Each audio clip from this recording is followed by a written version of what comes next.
एक बार फिर से आप सभी का स्वागत करते हैं आज शाम दिव्य धारा में। और हम विश्वास कर रहे हैं कि प्रभु आज शाम हम सभी से अपने वचन से बातचीत करने जा रहे हैं, क्योंकि हमारा प्रभु जिंदा है और उसका वचन जीवित है। उसका वचन दोधारी तलवार है। वो हमें परखता है, हमें जांचता है, हमें मार्ग निर्देशन देता है। हमारे पांव के लिए वो दीपक है और हमें परमेश्वर की इच्छाओं से वो अवगत कराता है। आज हम लोग प्रेरितों के काम से अध्ययन कर रहे हैं पिछले कुछ दिनों से। आज जिस पद पर हम लोग अध्ययन करने जा रहे हैं वो पहला अध्याय और उसका 8वां पद है। प्रेरितों के काम और उसका पहला अध्याय और 8 पद। यहां पर ऐसा लिखा है, परंतु जब पवित्र आत्मा तुम पर आएगा तब तुम सामर्थ्य पाओगे। जब पवित्र आत्मा तुम पर आएगा तब तुम सामर्थ्य पाओगे और यरूशलेम और सारे यहूदिया और सामरिया में और पृथ्वी की छोर तक मेरे गवाह होगे। परमेश्वर का वचन जिसको हम लोग अध्ययन कर रहे हैं, पहले पद से हम लोग देख चुके हैं। शिष्य और यीशु मसीह के बीच में अंतिम मुलाकात है स्वर्गारोहण से पहले। और इससे ठीक पहले हम लोग देखे 7वें पद में शिष्य पूछते हैं 6 पद में, कब तू इसराइल को राज्य फेर देगा? कब इसराइल प्रभुता करेगा? कब इसराइल भौतिक राज्य स्थापित करेगा? यीशु मसीह हम लोग देखे पहले अध्याय के 3 पद में यीशु मसीह एक राज्य की बात कर रहा था और वो था परमेश्वर का राज्य। शिष्यों के दिल में था इसराइल का राज्य और उसके उसके अंदर निहित था उनका स्वयं का स्वार्थ, उनका पोजीशन, उनका पद, उनके लिए लाभ, क्योंकि इसराइल यहूदी लोग बहुत प्रताड़ित थे। यीशु मसीह के लिए, यीशु मसीह के दिल में जो राज्य की बात थी वो था परमेश्वर का राज्य।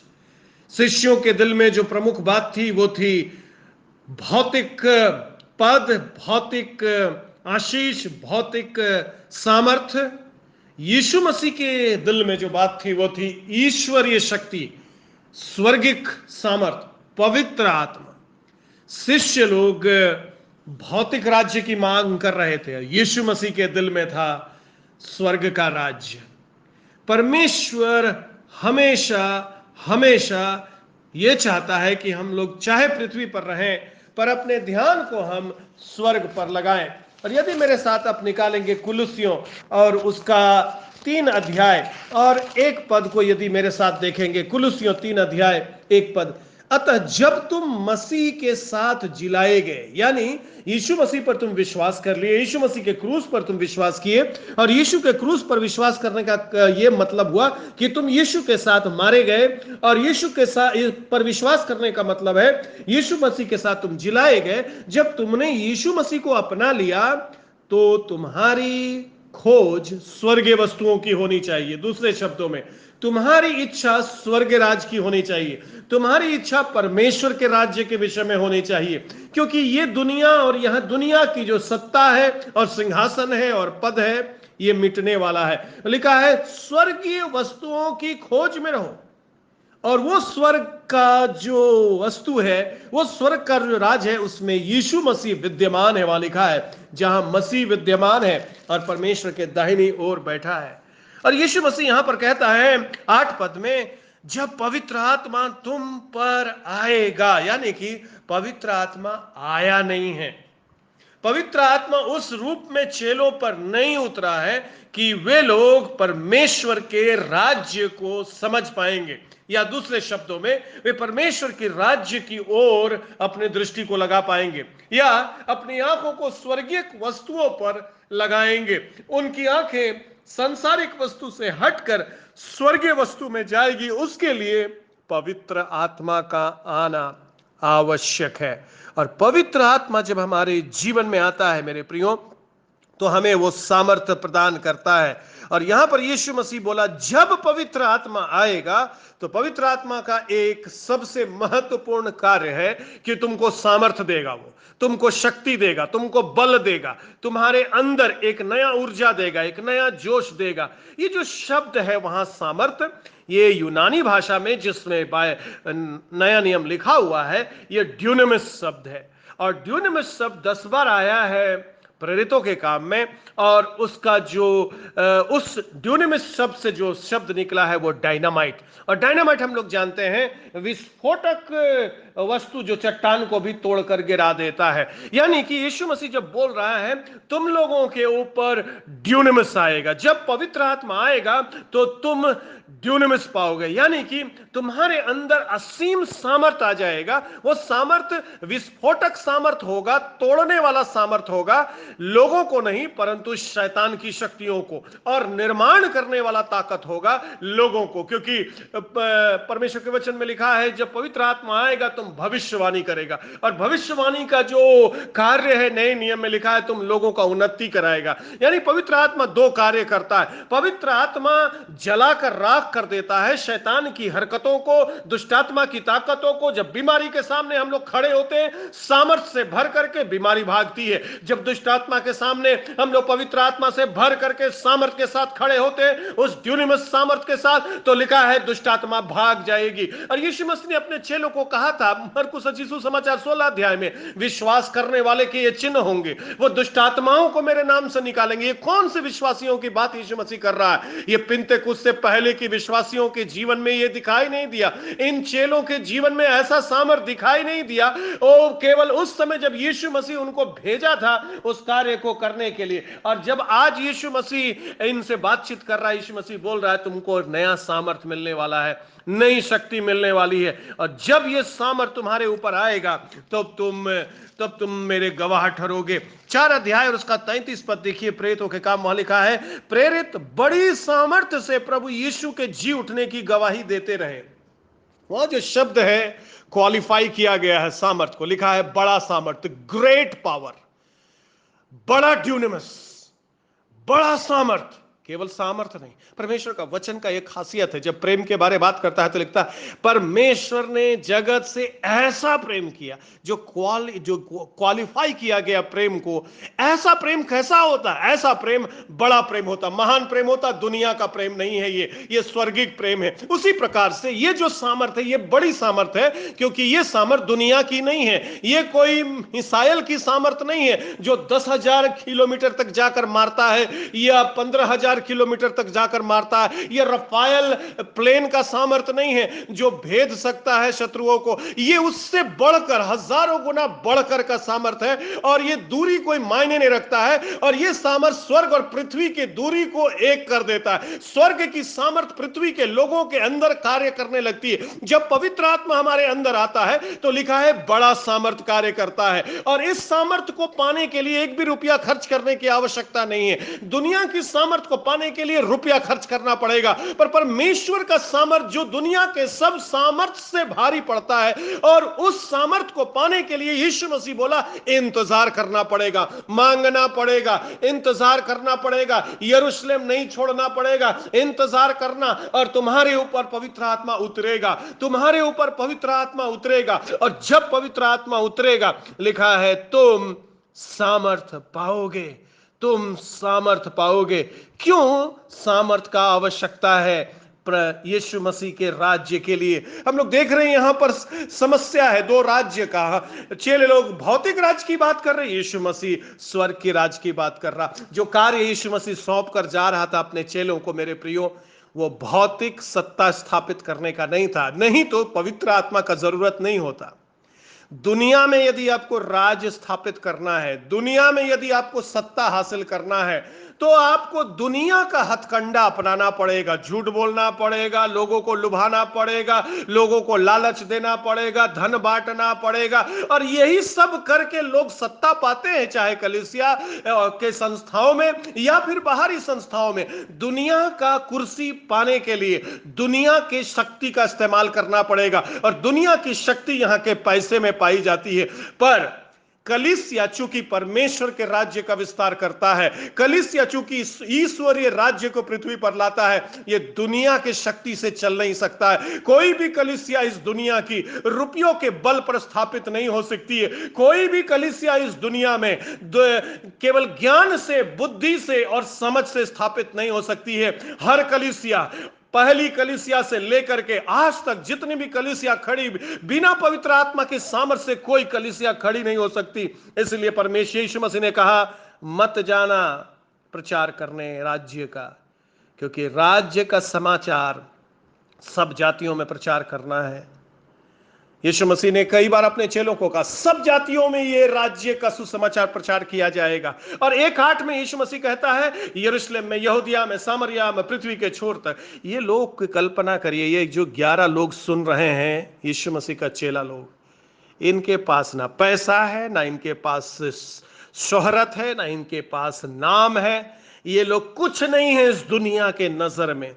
इनको जो काम सौंप रहा है यीशु मसीह, वो इतना बृहद काम सौंप रहा है, इतना बड़ा काम सौंप रहा है, केवल यरूशलेम नहीं दे रहा है। और यीशु मसीह बोल रहा है यरूशलेम से शुरू करना, पर चला जाना अफ्रीका तक, चला जाना भारत तक, चला जाना इंडोनेशिया तक, चला जाना फिलीपींस तक। कैसे जाएगा ये लोग?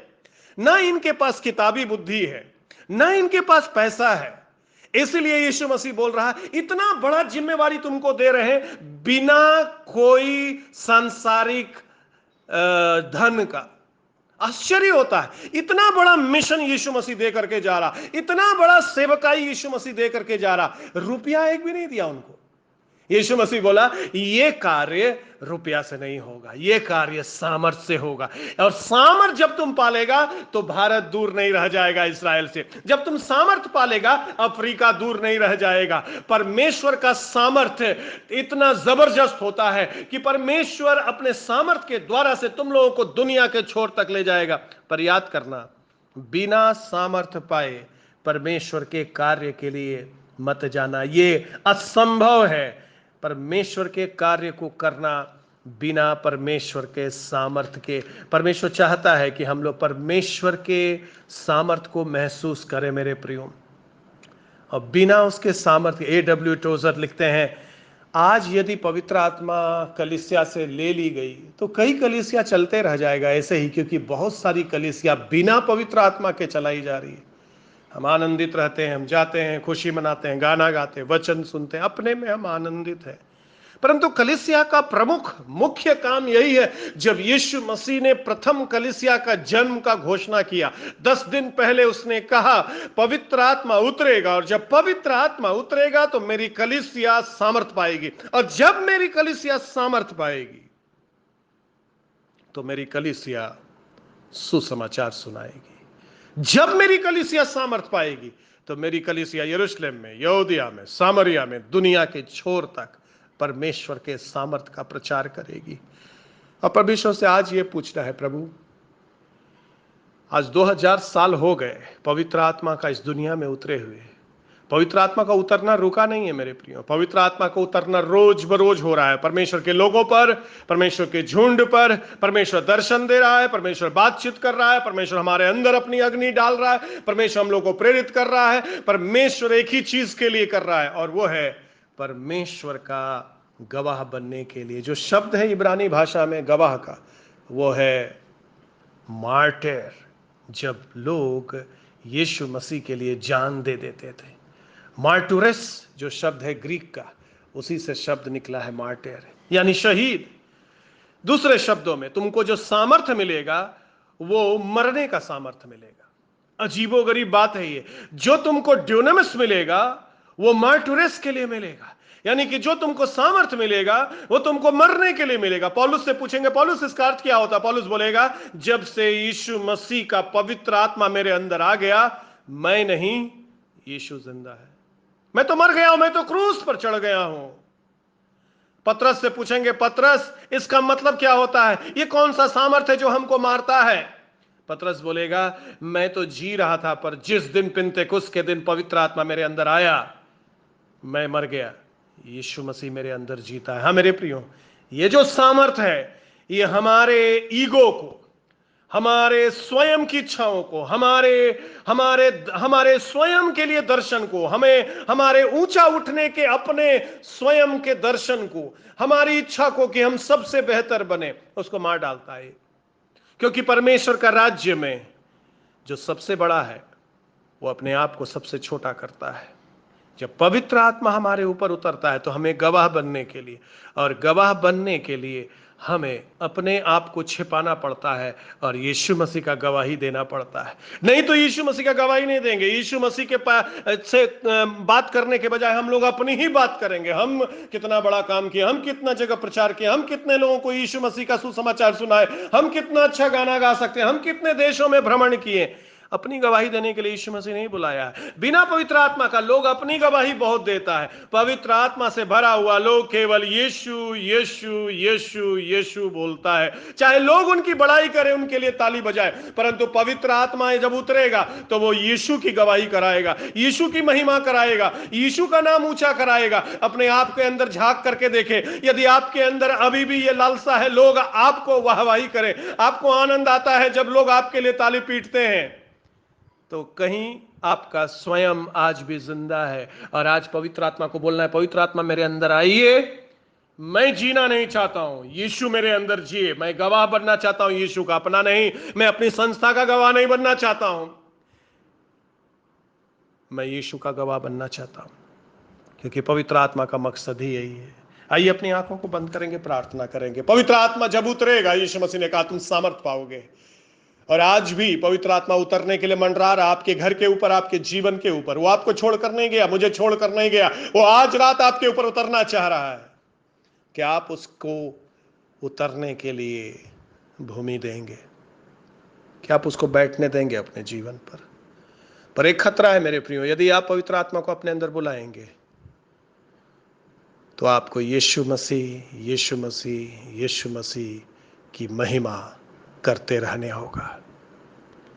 परंतु जो आनंद और आशीष पवित्र आत्मा के साथ चलने में है, जो सामर्थ है उसमें, वो आनंद किसी भी चीज दुनिया का आप उससे तुलना नहीं कर सकते। प्रभु मैं प्रार्थना कर रहा हूं, इस समय जब हम लोग पिन्तेकुस्त पर्व को मनाकर कुछ दिन हुआ, प्रभु हम लोग इस समय याद कर रहे हैं जब पवित्र आत्मा पहली बार उतरा और चमत्कार होने लगा, लंगड़े चलने लगे, अंधे देखने लगे, और शिष्यों की छाया पड़ते बीमार लोग चंगे हो जाते थे, दुष्ट आत्माएं भागने लगती थी।